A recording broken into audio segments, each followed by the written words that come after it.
আসসালামু আলাইকুম। দীর্ঘ একটা মাস পর আমরা বাড়িতে যাচ্ছি। তাই বাড়িতে যাওয়ার সময় আমরা একটা ফেরিতে উঠছি। ফেরিতে উঠে অপর একটা ফেরি পাশে আমরা একটা ছোট ফেরি উঠছি। ফেরি ছাদের থেকে ভিডিও করছি। অপর একটা ফেরি থেকে গাড়ি ওভারলোড হচ্ছে। ফেরিটা বিশাল বড়।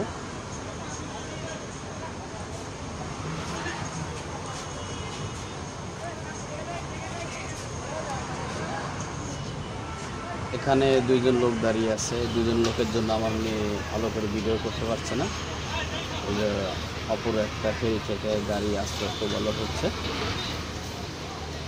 বিশাল ফেরি।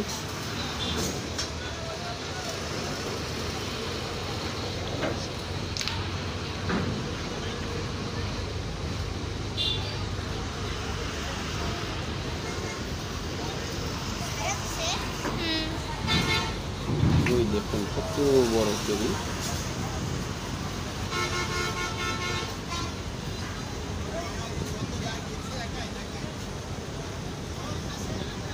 ফেরির ওই পাশে আবার লঞ্চ ঘাট, এখান থেকে দেখা যাচ্ছে।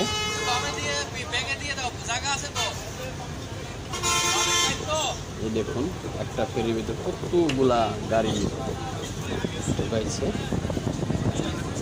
অনেকগুলা গাড়ি থাকে।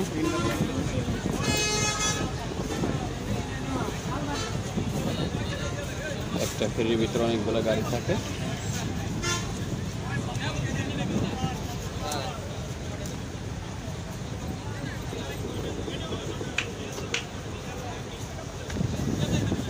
এই দেখুন লঞ্চ ঘাট। এই লঞ্চ ঘাটে আর কি লোকাল লোক যারা আছে তারা পার হয়, আর ফেরিতে যারা ডাইরেক্ট আছে পরিবহন যাত্রী, যারা ডাইরেক্ট পরিবহন যাত্রী তারা ফেরিতে পার হয়। আমরা লোকাল গেছি, কিন্তু আমরা মেয়ে ছেলে লঞ্চে যেতে চাই না, এই কারণে আমরা যা ফেরিতে উঠছি। আস্তে আস্তে ছেড়ে যাচ্ছে আমাদের ফেরিটা। তো পদ্মা সেতু অনেকেই দেখে নাই, পদ্মা সেতুর ফেরি অনেকে দেখে নাই, অন্ত লঞ্চ অনেকেই দেখে না।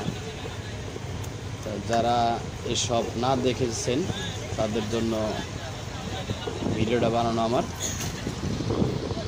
যার যার ভালো লাগে অবশ্যই লাইক কমেন্ট শেয়ার করবেন, আর প্লিজ ফলো করবেন। ধন্যবাদ সবাইকে। আল্লাহ হাফেজ।